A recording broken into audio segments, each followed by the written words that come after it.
Hi,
I'm Amanda, and this is Buttercup.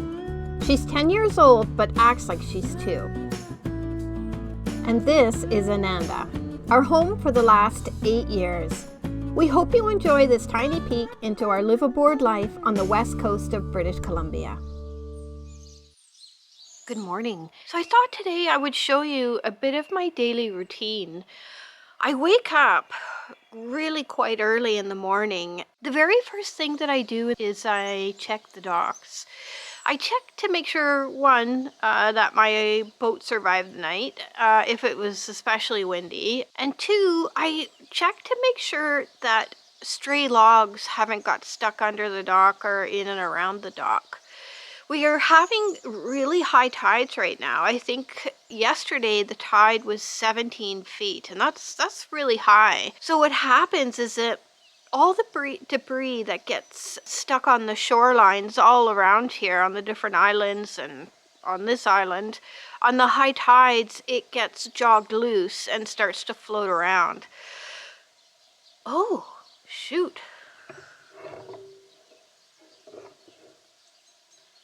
I see you, you little stinker. You better run. You stay away from my boat or I'll lose it.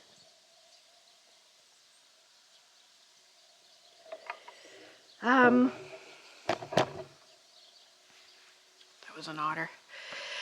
Those little otters. I heard something this morning when I was doing that drone footage. I thought it was a cougar or a bear in the bush coming to get me.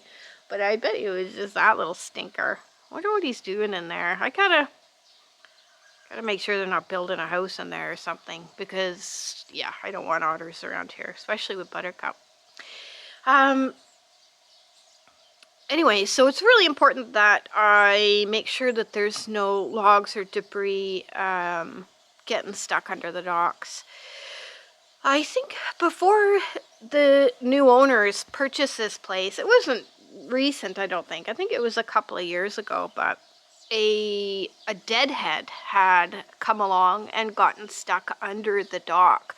So what happens is you have your deadhead, and then you got your dock, and then if the deadhead goes under the dock and then the tide goes down, the deadhead just goes straight through the dock and puts a big hole in your dock.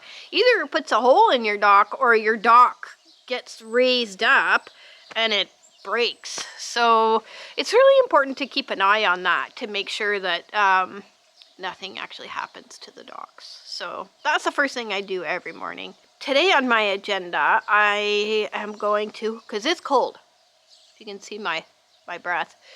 Today on my agenda, I am going to start the fires in the main house. So I'm going to get those running just to get a bit of warmth in there.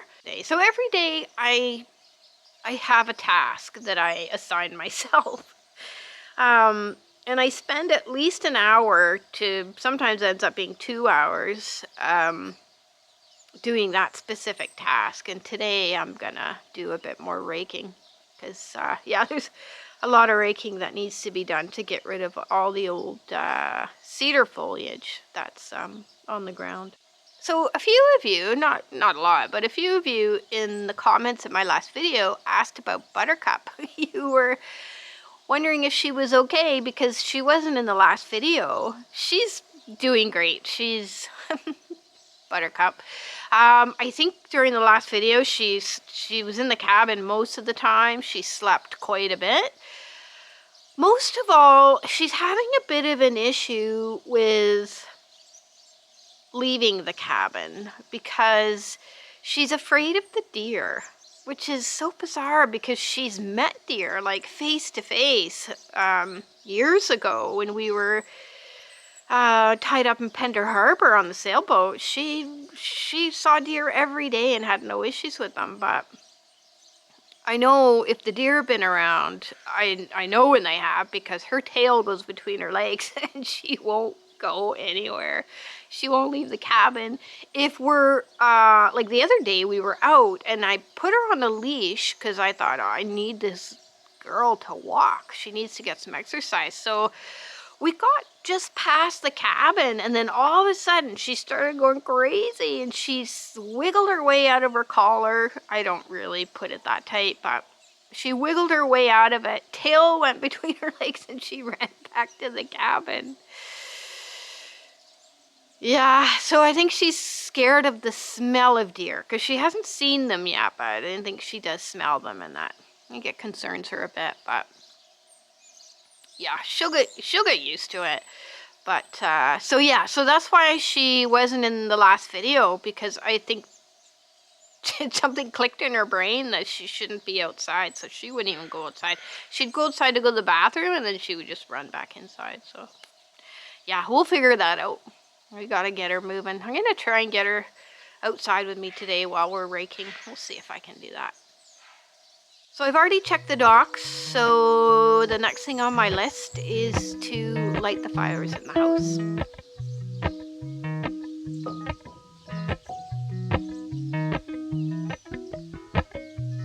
Appalachian sunrise meets my skin. Even with my eyes still closed, I can feel it coming in. Golden, golden, I'll follow only golden, golden, golden, golden things.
I've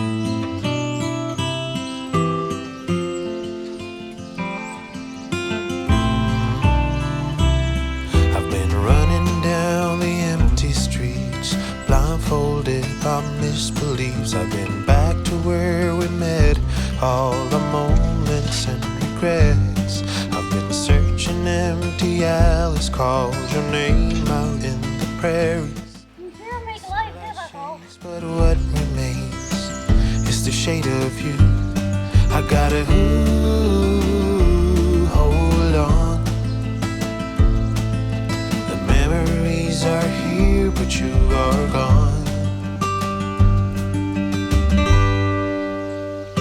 You say we're through, it's true, me and you. Your painful words distract the view. Don't you feel it too? In the search for you, I pursue. Maybe I can make a change and feel like I do. I've been trying to forget your smile, our secrets and your quirky style. The love that you surrender is the one thing I remember. You may not know I'm a believer, persistent like a fever. Those places where you try to hide, I promise I will try to find. I gotta hold on. Memories are near, but you are gone. You say we're through, it's true, me and you. Your painful words distract the view. Don't you feel it too? In the search for you, I pursue. Maybe I can make a change and feel like I do. It's me and you. You know it's true. The search for you. Maybe you will never change. My memories are clear, but you are gone. You say we're through, it's true, me and you. Your painful words distract the view. Don't you feel it too? In the search for you, I pursue. Maybe I can make a change and feel like I do. It's me and you. You know it's true. The search for you.